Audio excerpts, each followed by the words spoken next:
I'm E.C. Frey, and this is the story behind the story.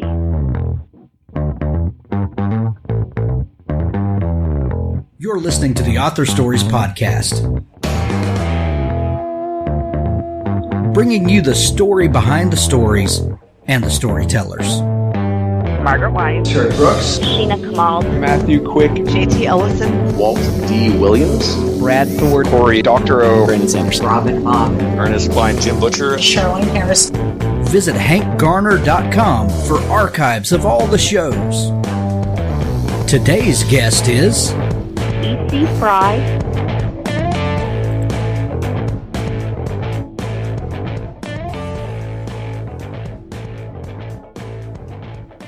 He enlisted for the money. He stayed for the girl. Gateway to the Galaxy, the new series everyone is talking about, beginning with Book 1, Into the Breach. Frank and Marine Space Corps 1 find themselves across the galaxy in a WWE smackdown with the legions of a boss-level villain. But the party's just getting started. He donned the mantle of a celestial knight to impress a girl? Well, an empress. Now destiny's calling in a debt. A lightning-paced military fantasy full of outlandish comedy and impossible situations that will have you hailing for these Marines from the get-go. For fans of Green Lantern and the Stargate universe. Listen to what some readers are saying. This is good stuff. Thanks for the new obsession. I recommend and can't wait for the next book. And the visual pictures and action are amazing. They're getting the band back together, and this time, it's serious nonsense. Pick up the Gateway to the Galaxy series by Jonathan Yanez and J.R. Castle, available now on Amazon.com.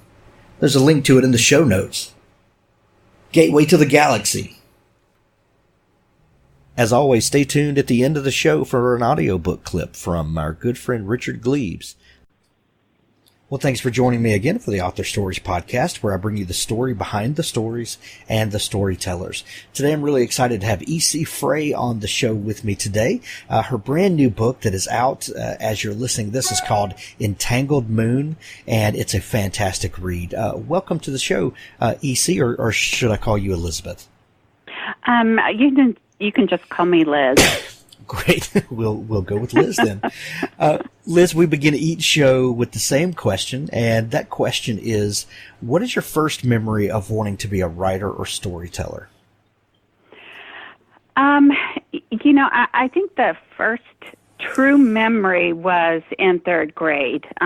We were drawing and writing storybooks in class, and I was very much in the zone. There was a lot of nature. I loved to write about trees and mountains and streams and animals. And I was beginning to create a story around these elements. And my third grade teacher leaned over me and said, "Well, you will clearly never be a writer." Oh. Yeah, my ethnicity was already somewhat questionable, and she had taken a really severe disliking to me. So it sort of had a silencing effect, but I started writing a lot of poetry. And obviously it was extremely primitive, but it sort of served my need to express myself. My sixth grade teacher sort of had the same dislike, but I had an eighth grade teacher that loved my writing, and so I refound my voice and did very well in creative writing, especially in poetry in high school. But during this time, I used to tell a lot of oral stories to my cousins. It was mostly ghost stories, but I liked witches too. So I would sometimes recite Shakespeare's witch chant from Macbeth, which I loved, Macbeth. And I would do it in a witchy voice, and my younger cousins would scream and they would scatter. And so that was really something, that I found just how much power stories have. In college, I studied history, and one of the things I discovered in history is the power of narrative, which becomes very important in the study of historiography. And so I studied a lot of comparative history and political systems, which required a certain kind of writing, and that had a certain effect. And then in the corporate world, I wrote position statements, which are like legal briefs, and that employed legal prose. And then in my master's program, I used historical prose. And then once I left the corporate world and I had my own business, I ended up writing a lot of copy for advertising. So during this whole time, I continued to write poetry, including narrative prose. So at that point, I decided, why not write fiction? Because I kept seeing how the written word had such power within humans. So, the gist of all this is I sometimes have to be very careful and try not to compartmentalize my prose, and that's been a learning process. But through all of this, I really learned the power of story and what story has really meant to us as humans. And even more than just prose, it's just what impact stories have on us. Right.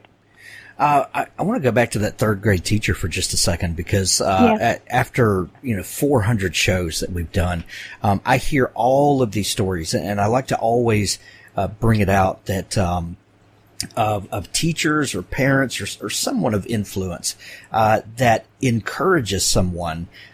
Usually in a very offhanded way, and maybe the adult doesn't even remember that they do it.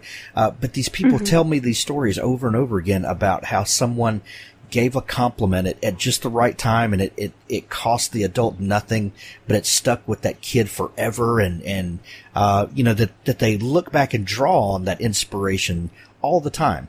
But your story is a rarer one, where we have someone of influence that discourages a kid.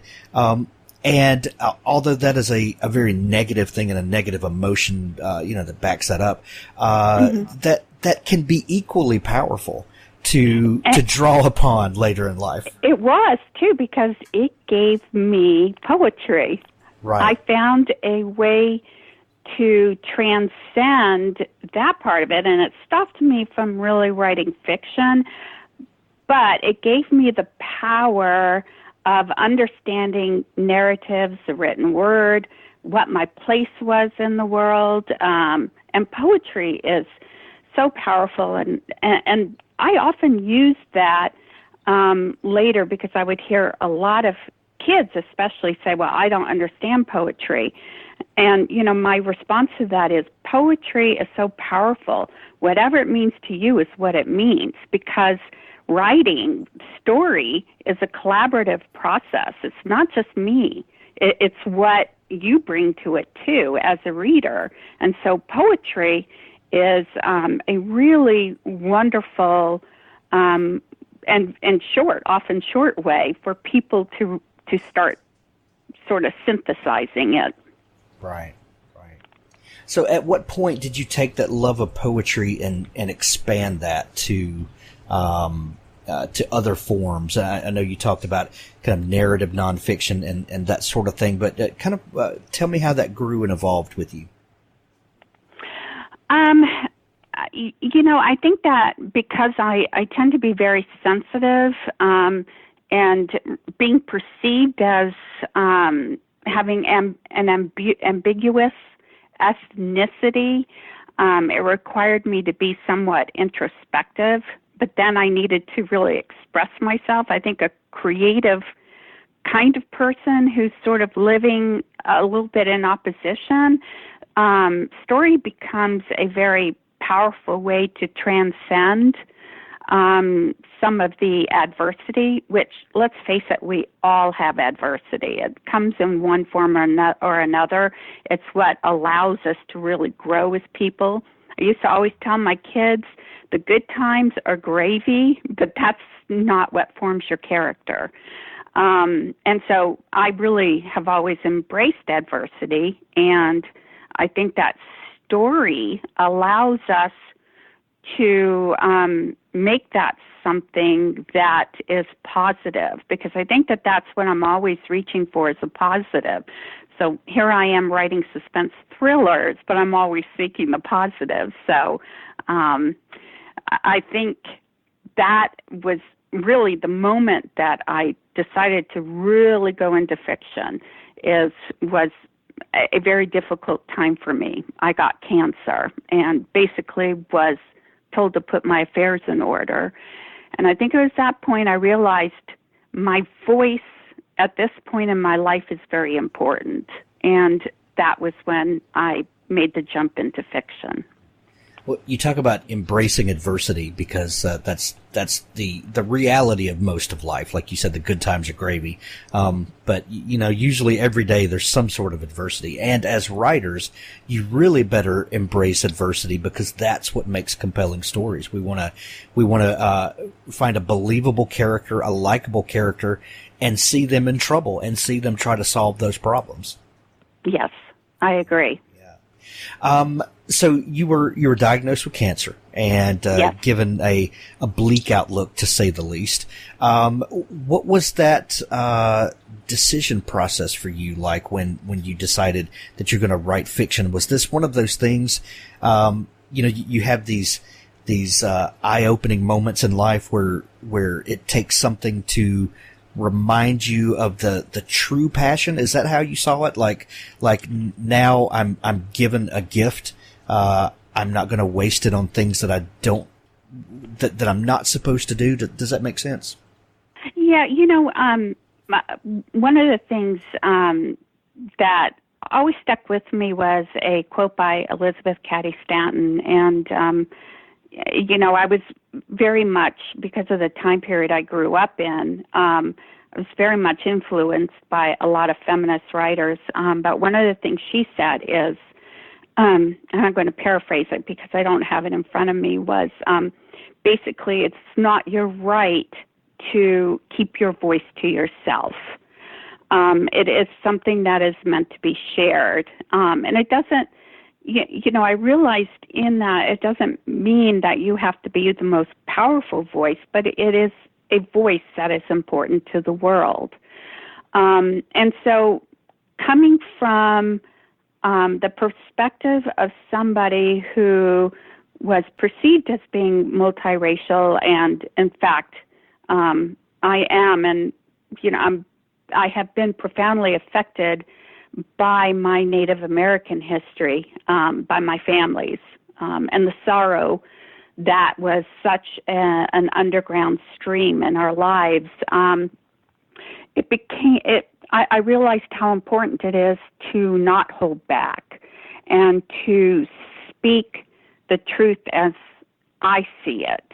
And the cancer that I got, I actually started off with thyroid and then it went to breast. But I lived where there was one of the Superfund cleanups, and one of the biggest corporations dumped chemicals into our aquifer, and it poisoned our wells.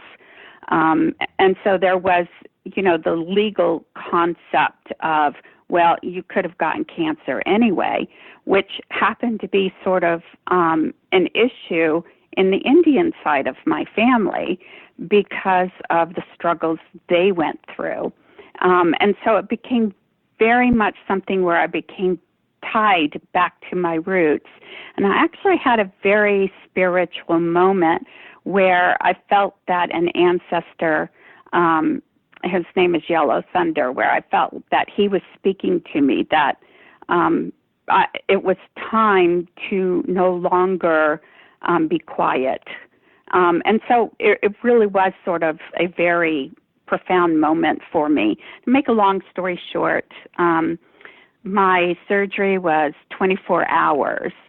And it was really, it was a long road for me, but I ended up, everything's fine. I'm cancer free. So I'm happy to hear that. But the aquifer is still a Superfund cleanup site. So that is insane that we're still dealing with stuff like that today. Yes, it is. It is. And, I think that that's one of the things that comes through in Entangled Moon is what responsibility do we have to the world in which we live. So I hope that's one thing that people take away from it. Sure. I want to take a pause from the show for just a moment to tell you about a sponsor. As a writer, your editor is often the first and last eyes on your work. The best editors are trusted collaborators, bringing your story to life in a way you didn't know was possible. Marlowe Moss will take your writing to a new level and your career to new heights, ensuring that readers not only buy your book, but also love reading it too. One top editor calls Marlowe Moss a talented author in his own right and as skilled an editor as I've seen. I use his skills myself. One of his authors says, "I had no idea my writing could be this good. Tension, POV, or timeline issues, plot and pacing, Marlowe does it all, and for the price of a copy edit." Your hard work deserves a better editor, and Marlowe Moss is the editing partner you've been looking for at a price you can afford. Offering developmental and copy editing as well as beta and proofreaders, visit marlowemoss.net for more information and a free sample edit. That's MarloweMoss.net. And let me tell you, I have used Marlowe Moss. He has edited a story for me, and the comments that I got back were eye-opening. You know, as a writer and as someone who spends time with words as much as I do, you tend to gloss over things. You just completely lose them because you're so involved in creating, and you need to step away and let someone else put their eyes on it and help you see the things that you can't see for yourself. Marlowe Moss is amazing. MarloweMoss.net. When you had that eye-opening, life-changing experience and you decided that you were going to write fiction, what was that first thing that you wrote? And do you feel like you had an inspired idea, or you were just inspired to write and then found out what the story was after that? I really knew what I wanted to write. And I think that for a first novel, I did something very difficult. I started off with literary fiction, which is a very difficult genre. So Entangled Moon, I've rewritten it multiple times, as I think all new writers do. So there are elements of literary fiction in there where there's some interest. It's a little bit introspective and also a little ambiguous, but it turned into suspense thriller because halfway through my second novel, I realized that that's the genre I'm really writing in. So it's kind of a cross-genre, I would say. And it has strong social elements. But one of the things I did, too, was I took a protagonist, and then I defined her by the four friends who were very much a mainstay in her life, even though they had gone off on separate trajectories. And I saw that very clearly. So I think that the plot for Entangled Moon was there from almost the beginning. Gotcha. You mentioned that you began writing literary fiction and then realized that you were writing suspense thrillers. Those terms become very important when you're a writer and when you're selling books, and you need to know where to place them on the shelves in the stores.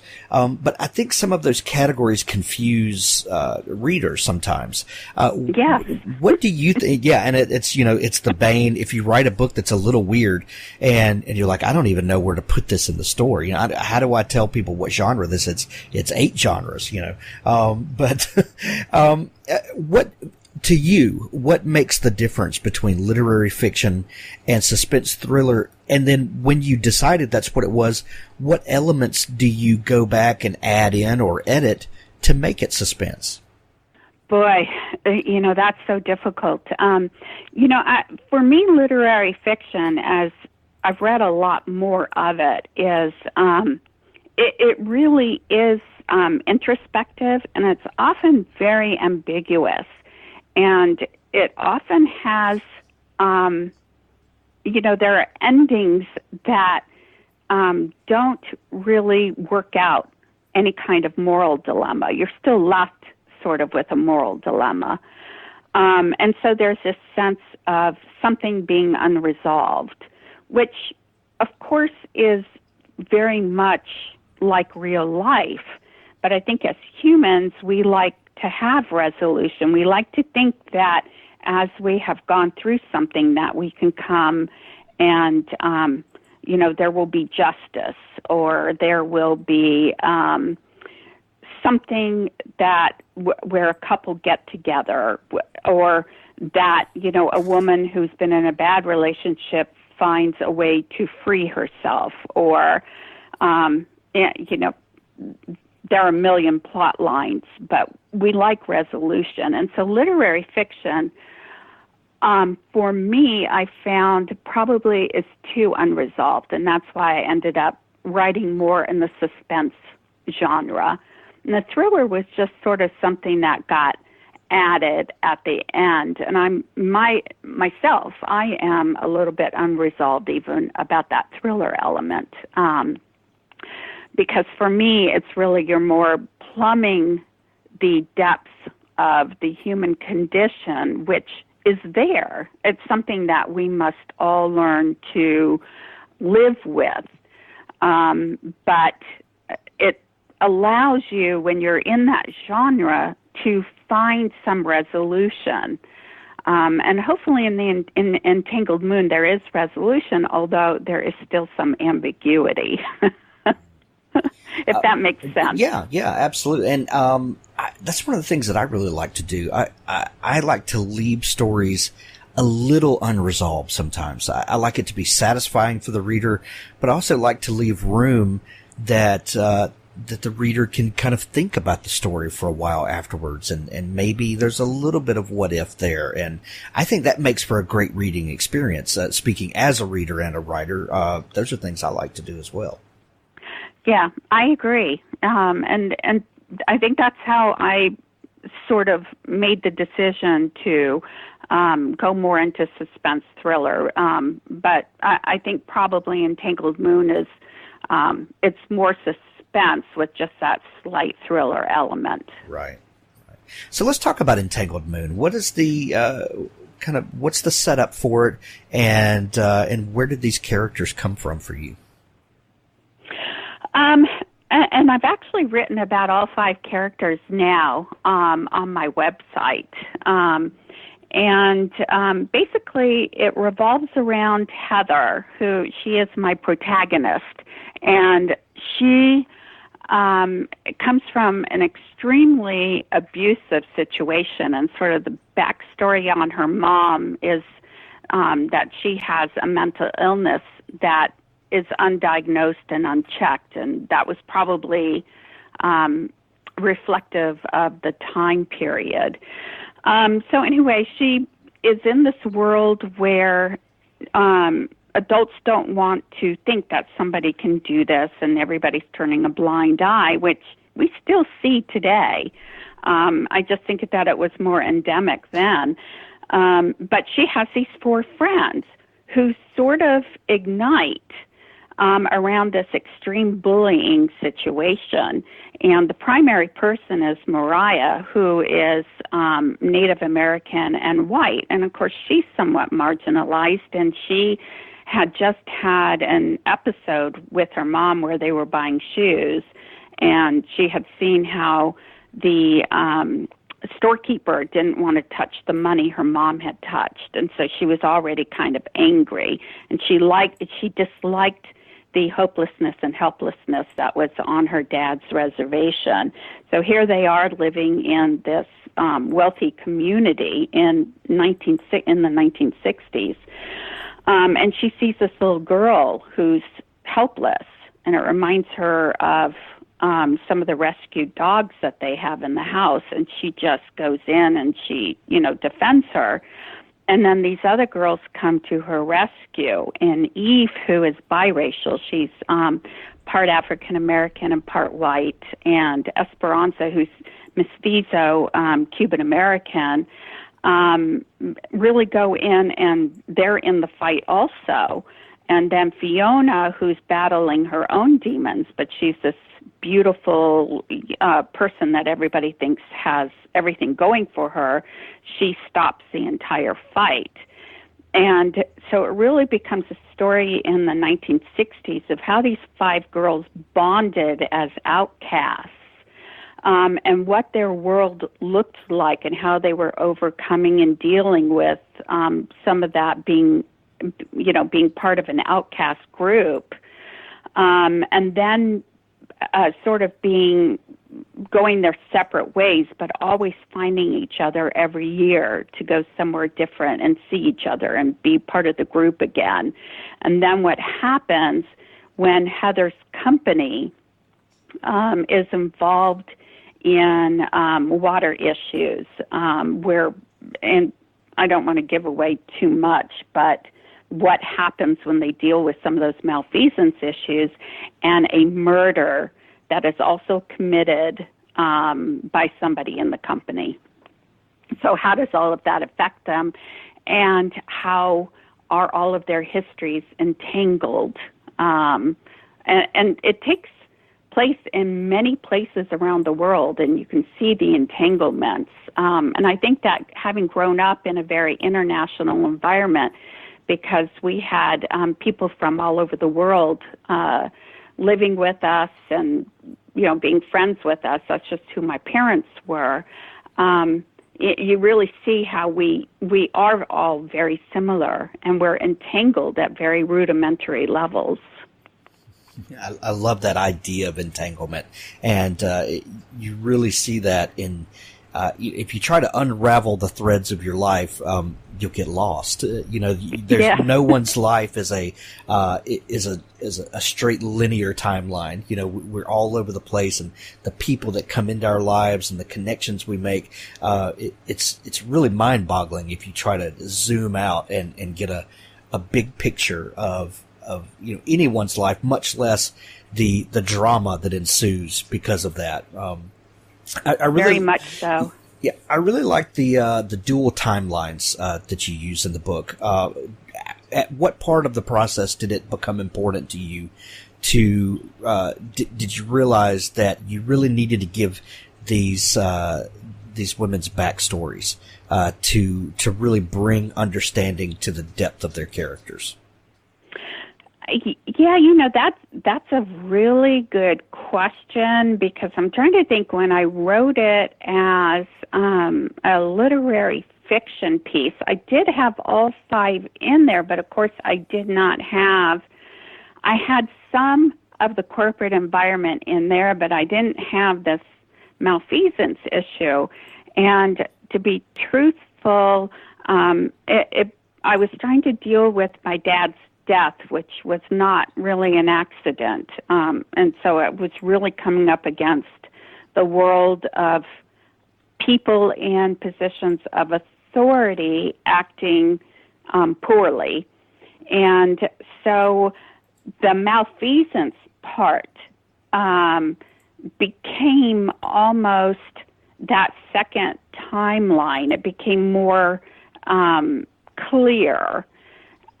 So the 1968 timeline and the current timeline were already sort of there, but they became much more defined as I moved into the suspense thriller. And I was also trying to come to terms with the fact that it's not so much corporations that are evil, it's really the fact that within a corporate environment, and this becomes important in my second book as well, but in the corporate environment, there's really not much oversight, which I think is part of the reason why we have really gone towards peer-to-peer review. But because there's not much oversight, some things can happen that are truly outrageous, and people who are acting completely within their own self-interest sort of, create immense drama in the workplace, and they can get really right up to the top. It's really crazy. But it's great fodder for writers. It is. Yeah. And my corporate, because I worked in employee relations, I got to really see the employment drama play out at incredible levels. And because I went through some hostile takeovers and uncomfortable mergers, and here I was in employee relations trying to deal with that employment situation, and it reminded me somewhat of, the Wild West. Right. Just without the guns. Well, I was going to ask you if you had some experience inside, because it definitely reads like an insider's view of what's going on there. Yeah, when I left the corporate world, I was the director of employee relations for a Fortune 500, and I had worked a long time in the field, and I'd also done project management and systems analysis. So I got to see, more semi-IT side. It's, when you think about it, we live a minimum of 8 hours in our corporate lives. So it's really taking up the bulk of our lives. And it's almost like a taboo to talk about it. It's kind of funny. It is. It absolutely is. Well, we don't want to think that this stuff goes on where we spend so much of our time and we have to actually rub elbows with people who are doing stuff. Right. And then when your livelihood is tied up in that, then there's all these kind of morally ambiguous questions, that you could ask yourself, and it's a whole lot easier just to not think about it. And that's the thing, I think, with the whistleblower issue that we're having is, you think of what some of these whistleblowers do. They're really putting their lives, their livelihoods, their families, are putting everything on the line. And often society doesn't have a lot of sympathy for them. And I look at them and I think, man, what would I do in that situation? And I'm not entirely sure what I would do. So, yeah, it creates a lot of ambiguity. It does. Liz, when a reader gets finished with Entangled Moon, what are you hoping they take away from the book? It's sort of twofold.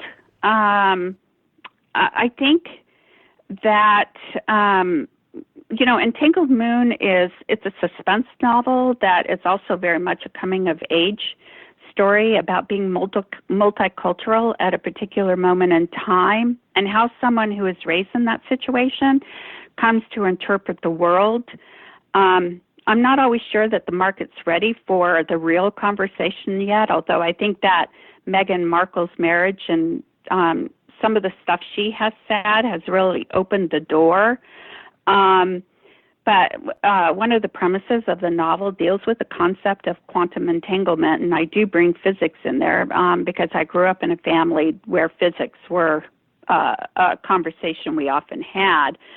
And I suspect that, our survival as a species might require us to start understanding that, and that we are all really becoming very much a multiracial species, whether some people like to acknowledge it or not. And when I speak of race, I only use the term because there are so many who continue to think in terms of, I guess, how we're clearly defined and different from each other. But for me, it's a subject of culture, because I don't really believe in the borders of race. I mean, I am who I am. And I think that we should view it in terms of what each of us has to bring to the table for surviving and thriving as a species, because each viewpoint has the potential to augment our collaborative effort to survive. We can't do it alone. And I think that speaks to the power of story. But the other thing is that we're, I think, living in very dangerous times where we don't really have the answers. We're in a disruptive sort of world, and we need to really define and figure out how we're going to maintain our core values of life, liberty, and the pursuit of happiness, I guess. And so I hope that when people walk away from Entangled Moon, they can see sort of how this particular story really, hopefully, speaks to some of those issues. Sure. Well, Entangled Moon by E.C. Frey is out right now. There's a link to it in the show notes. Liz, is there a place online where people can find you and connect with you and maybe follow along with your work? Sure. My website is Elizabeth Campbell Frey, and that's ElizabethCampbellFrey.com. Excellent. Liz, thank you so much for taking time to come on the show today. Thank you so much, Hank. I appreciate it. Thanks for listening to the Author Stories podcast. For more great author interviews like this one, go to hankgarner.com and dig through the archives. There's something there I know you'll love. Now stay tuned for a special audio clip from Richard Gleaves' The Jason Crane series. Hello, young one. What ghoulish tale of horror shall we explore tonight? Shall we watch The Creepshow? The Nightmare on Elm Street? Child of the night, give me your answer. Which one would Mom kill us for watching? Said Buddy. Dad grinned and his eyes grew wide. Which do you think, child of the jackal? The Omen! And we might have time for Omen too, if we hurry. She'll be home by 11. I'll be back. Buddy ran to his room. He stripped down to his Yoda underwear and fished in the closet.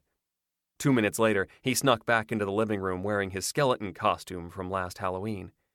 He crept up behind his dad, who was cueing the movie. But David Rittermeyer was too clever for that. He spun around at the last moment and bared fanged teeth torn from paper plates, drawing a yip of surprise and a cry of, "No fair!" Daddy kicked off his Reeboks, plopped his smelly gym socks on the coffee table, another thing that Mom would hate, and killed the lights. The scary intro music began. The screen showed the silhouette of a boy, about Buddy's age. His shadow was a long, creepy cross. The Antichrist, the son of the devil. Born of a jackal on a night of astrological portent, destined to bring about the end times and the final battle of good versus evil. Buddy sipped Sunkist and scooted up next to his dad. As the movie got scarier, he slipped an arm through his father's and cupped his big bicep. Buddy could feel his father's pulse. Dads get scared too. They flinched together, shouted together, pointed at the screen and covered their faces together. Buddy pressed his eyes to Daddy's shoulder just before the on-screen maid shouted, "It's all for you, Damien!" and dove from the roof, hanging herself. Buddy knew which parts he was old enough to watch and which parts he wasn't. He trusted his dad to let him know when to look again. Occasionally, his dad tricked him into peeking too soon, but that was part of the fun. They kicked their feet at the screen and shouted, "Look up! Look up! Oh, idiot! Don't get yourself killed!"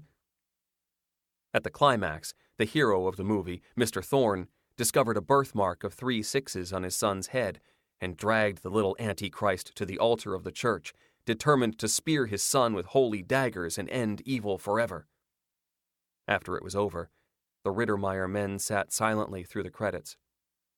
David put an arm around his son and ran his fingers through Buddy's hair. He wasn't searching for devil marks. He knew there weren't any. And Buddy was certain there were no daggers in his father's hand either. Those things were just make-believe. Real fathers and sons don't do bad things to each other. They were queuing up Omen 2 when the power went out. "No," Buddy whined. "Not on movie night." Daddy went to the window. "It's the whole block. Sorry, Damien. How about, scary blackout. Go get the Ouija board out of the guest room closet." "Cool. And candles." Buddy found the Ouija board, hidden under old clothes. When he shut the sliding door again, the sight of a monster startled him, and he let out an involuntary, "huh" sound. It was his own skeleton-bodied reflection in the mirrored closet door. He stared at it. He liked the effect of moonlight on his cheeks. Spectral, haunted, his eyes big and white. He clacked his teeth at himself, picturing his own grinning skull under his child's flesh, and gave an evil laugh. He was answered by a scream. A woman's scream. high-pitched and far away. One of the neighbors? Buddy dropped the Ouija board into a patch of moonlight and sat with it. "What's going on?" he whispered, his fingers on the heart-shaped wood planchette.